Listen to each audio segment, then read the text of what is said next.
Hola, bienvenidos a su canal Neuropando. Soy el doctor Luis Pando Orellana y les doy la bienvenida de nueva cuenta. Ahora me toca a mí hablar. Varios colegas míos han estado informándoles de diferentes temas, desde las migrañas hasta el seguro médico.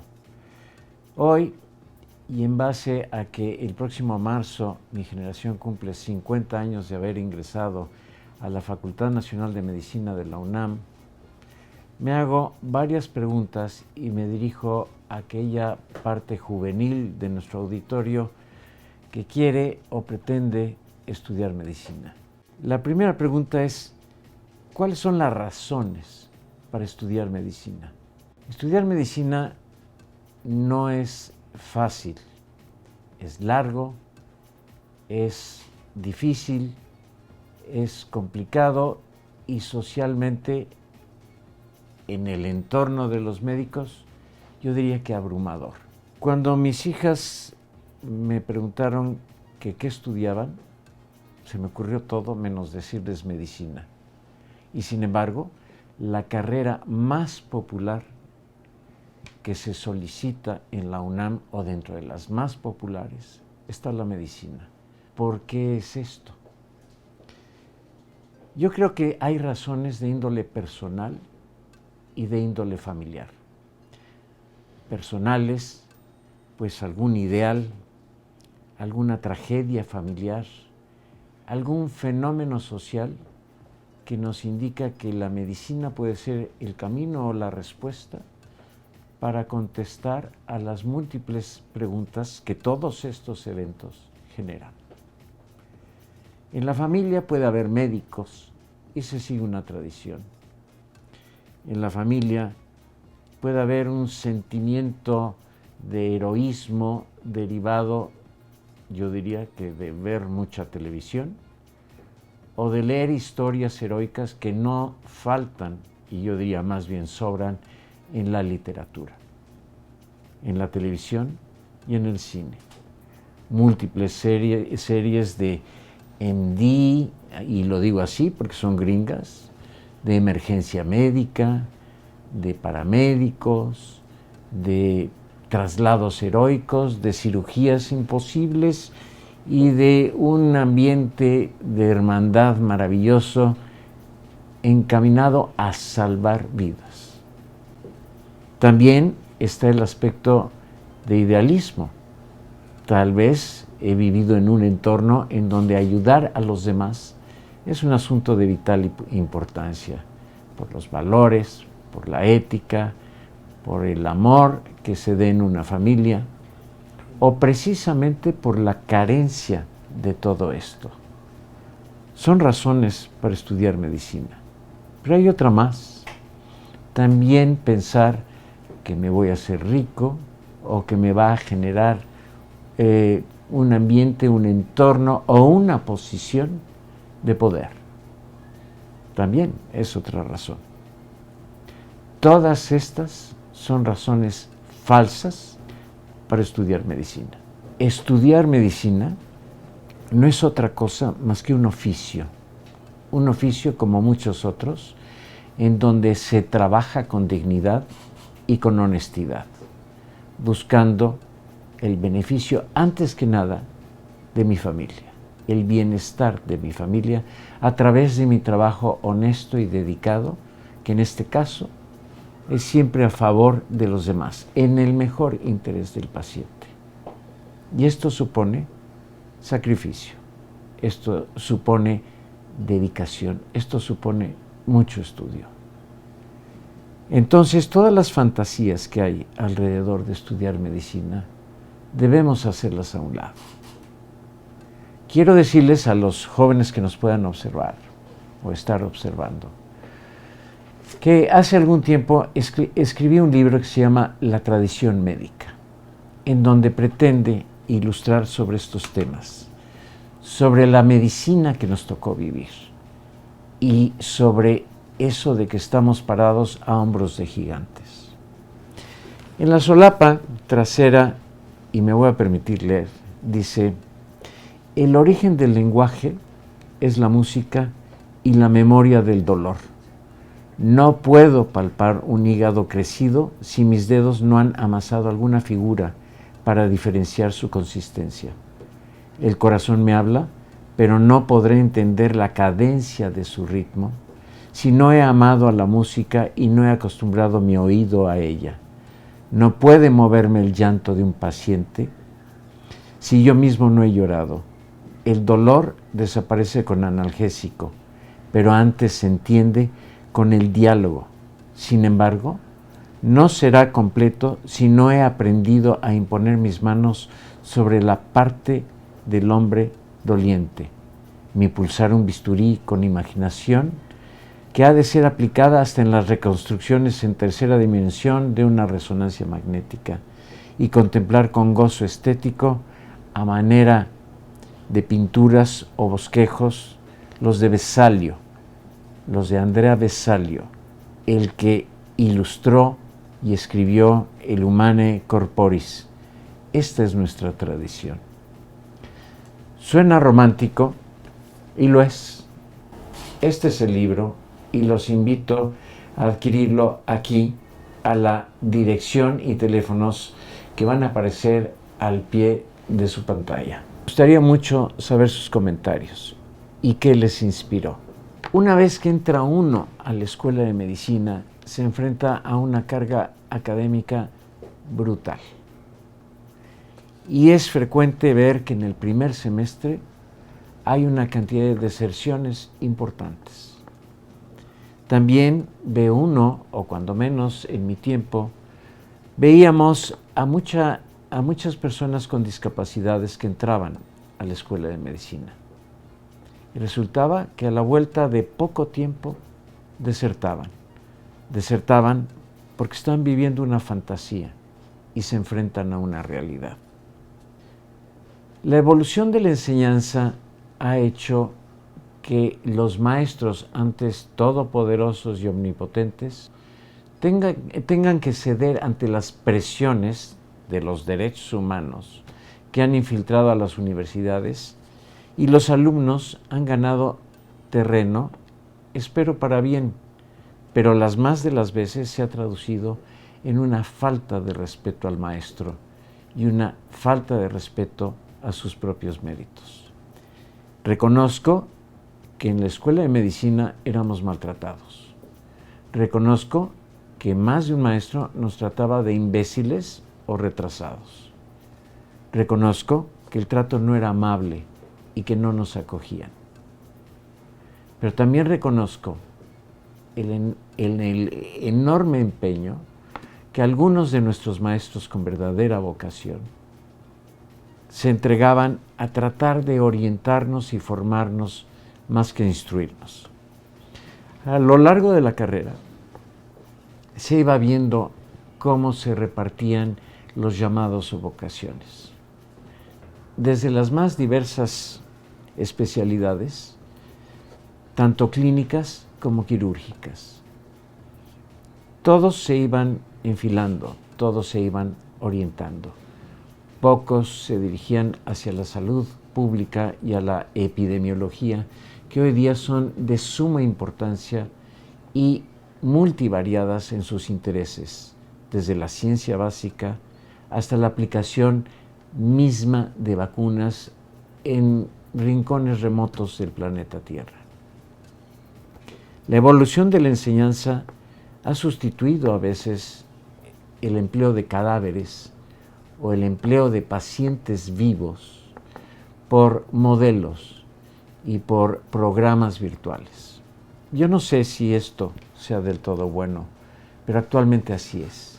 Lo que sí sé es que al final de la carrera, las habilidades, los conocimientos, las actitudes que nos serán enseñadas en el orden que ustedes quieran. Empecemos por las actitudes.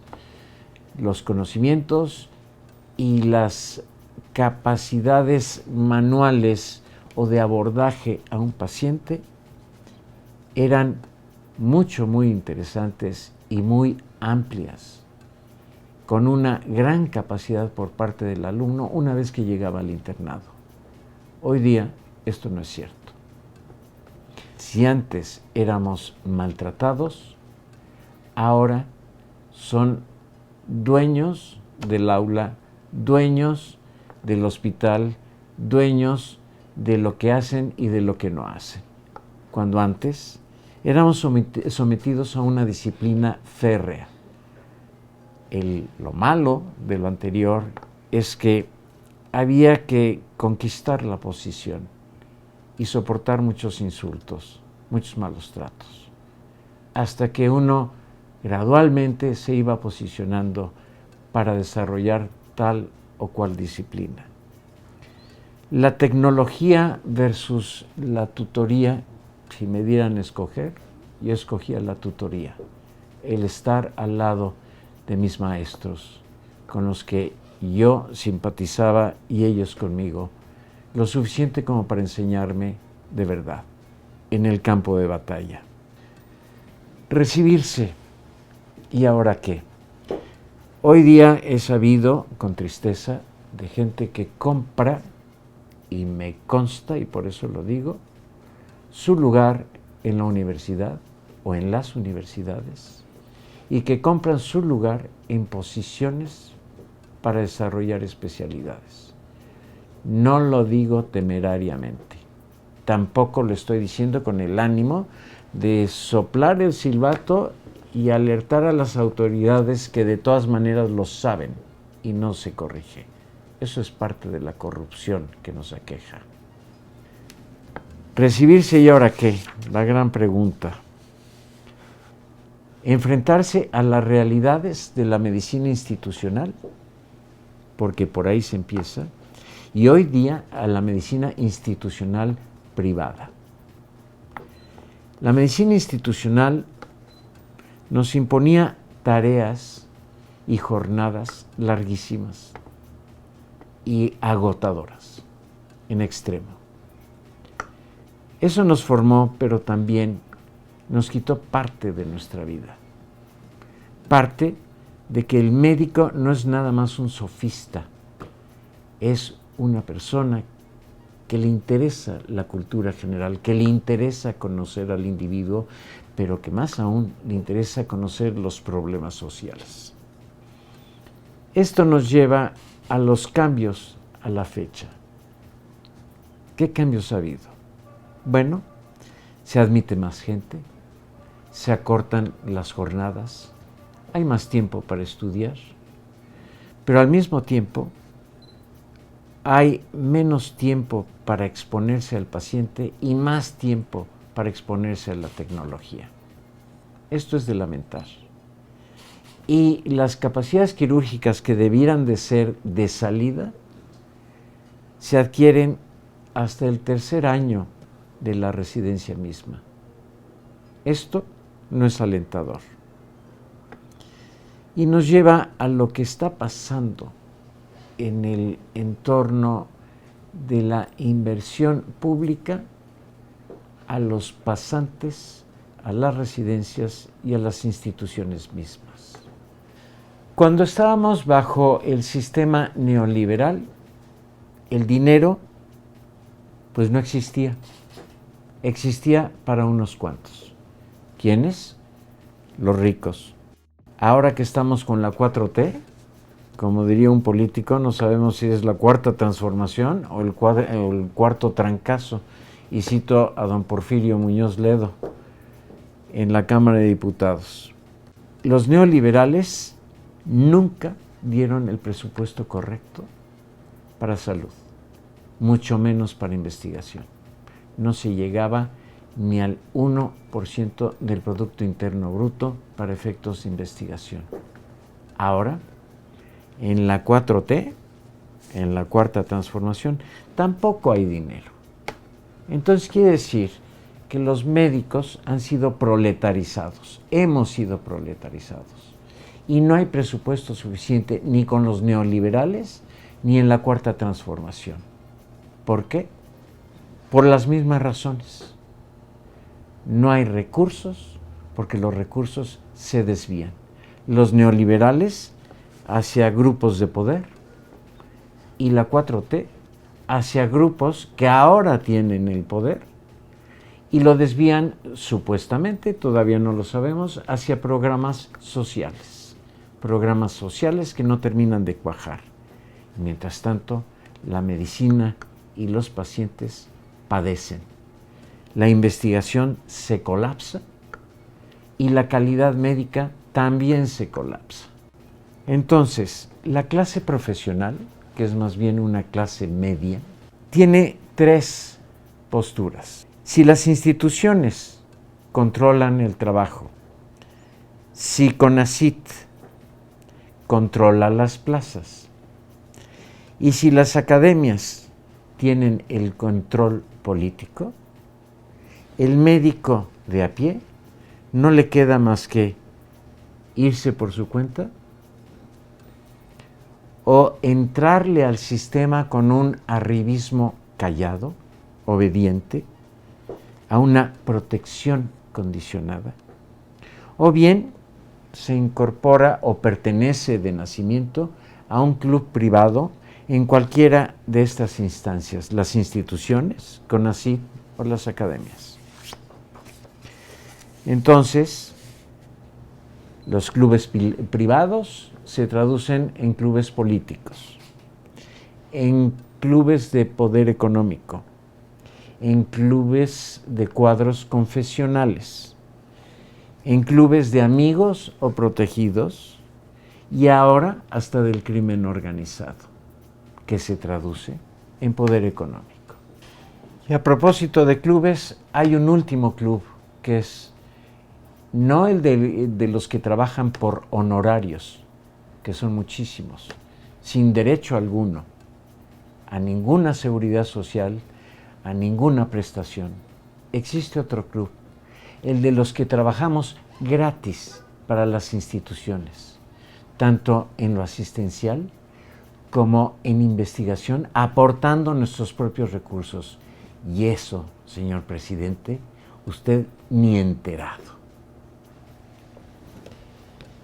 Y esta tesis doctoral, este pedazo de ciencia, fue elaborado con recursos propios, que no institucionales, del autor y algunos de sus coautores, sin ningún apoyo de la 4T, ni de neoliberales, ni de nadie, más que de las ganas de hacer cosas.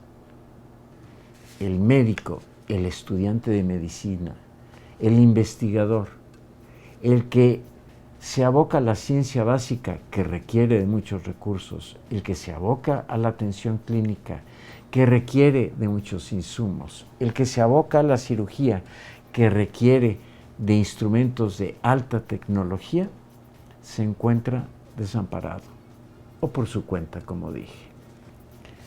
Esta es la realidad de la medicina actual y tal parece que ni el neoliberalismo ni la 4T van a hacer nada al respecto, y tanto pacientes como médicos malhumorados, abandonados, desamparados y con sueldos de miseria enfrentan el gran problema e intentan modificar el paradigma institucional amañado de siempre.